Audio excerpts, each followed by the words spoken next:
Of all of the theme park seasonal events, Universal's Halloween Horror Nights reigns supreme to many. Since 1991, the event has featured numerous themed haunted houses and scare zones, as well as a fan base that has exploded in number in recent years. With that growing popularity, there's been a great effort to preserve and archive its history, but there are still some lost artifacts of days gone. For example, did you know that there was a house in Islands of Adventure themed to Marvel Comics, featuring numerous mutilated corpses of famed heroes on display? There's only a small supply of information from that house, and that may be all we ever get. So when Universal announced FanFest Nights, a new separately ticketed event in the spring that took the foundation of Horror Nights and replaced the spooky stuff with Comic-Con stuff, I wanted to be there on the first night to document as much as I could, to see how operations and entertainment will evolve, assuming this event is successful. I showed up at 5:30 and had early access to the event, which allows you to experience the 2 walkthrough attractions and some other activities 90 minutes before the general ticket holders get in. Of the properties represented, you have Harry Potter, Nintendo, Back to the Future, One Piece, Jujutsu Kaisen, Wicked, and Dungeons & Dragons. Now here's my confession. I am not really a fan of any of the properties on display here except for Back to the Future and maybe Star Trek. But I still wanted to do my due diligence and document as much as I could. I figured Dungeons & Dragons would be a hot ticket item, so I started that way, heading past the under-construction Fast and Furious coaster towards Springfield and down the Starway escalator. Once on the lower lot, I headed towards Transformers and made a right to join the line for the walkthrough. I knew a little on what to expect. The OC Register ran a story giving some details. But to summarize, this is much like a haunted house but themed to a campaign in D&D, with hosts that act through the scenes and some mild audience participation. The line is grouped into one of 4 colors: purple, orange, red, or yellow, and participants are sent into the pre-show room, where a short video plays describing the plot of the walkthrough. The 4 colors are roles in the game: rogue, wizard, fighter, or cleric, which doesn't really mean anything other than keeping the large group split into 2 parties, each of which are hosted by an actor. You start in a tavern, which is very well designed, and then you move on to a scene with a dragon who shoots fire into the room. Then there's a really cool animatronic of a monster from Big Trouble in Little China. And then there's a finale with so much fog that you can barely see the actors on your way out. Aside from the copious, sweet-smelling fog, there were some issues with sound here. One of the guide's mics wasn't working properly, so her dialogue was mostly lost, which is an understandable hiccup. What's less understandable is the lack of sound barriers within the soundstage, which makes every scene nearly incomprehensible at times due to the noise from other scenes bleeding in.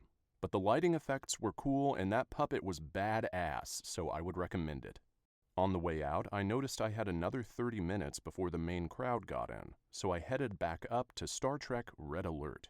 This one is over by Illumination Land near the Secret Life of Pets attraction. I really liked this one. The plot is that you're visiting the LA Starfleet spaceport, which has a museum dedicated to defunct starships. We're there to tour the Enterprise D until an anomalous space monster threatens the ship, sending us through the various levels and finally to the famous bridge.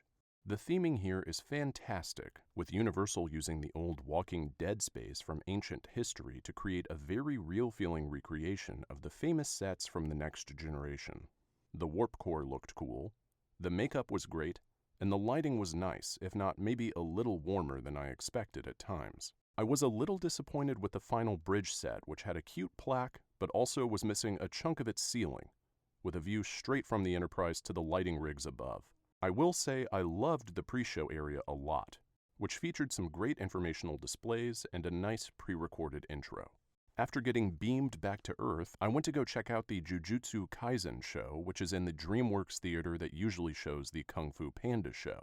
Now, I know nothing about this show. I know that it's a 4D show at Universal Studios Japan, and that's it. So watching the pre-show beforehand gave a good idea of what to expect, with some cheeky meta commentary at times. The actual show is not great. The whole thing is meant to be seen in 3D, so the big pop-out effects just look off here. The seats in the theater are just as jerky as they are during Panda, so watching this felt like looking at Toonami while riding a wooden roller coaster at Holiday World. I should also point out that this show is 20 minutes long, which is insane, and also features numerous plugs for Universal Studios Japan, as if they couldn't be bothered to edit the audio even slightly to say Hollywood instead. It was all a little tacky. After this, I made my way down to the tram for Hill Valley. The tram bypasses its normal route to get passengers straight to the Courthouse Square set, with a cute video on the way starring not Christopher Lloyd. Once there, the effect of entering 1955 Hill Valley was really something for me.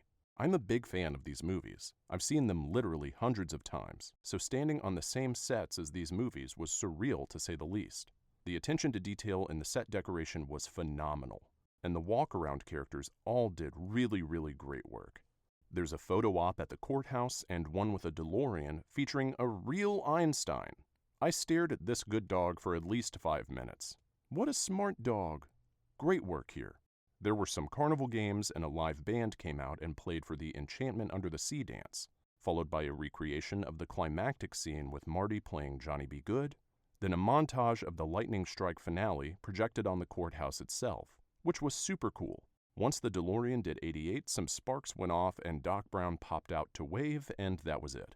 There was a cool photo op all night of the flame marks on the street and some fun singers at a used car lot. The Marty and Biff actors in particular absolutely nailed it, and overall I would say that this section of the night alone was worth the price of admission.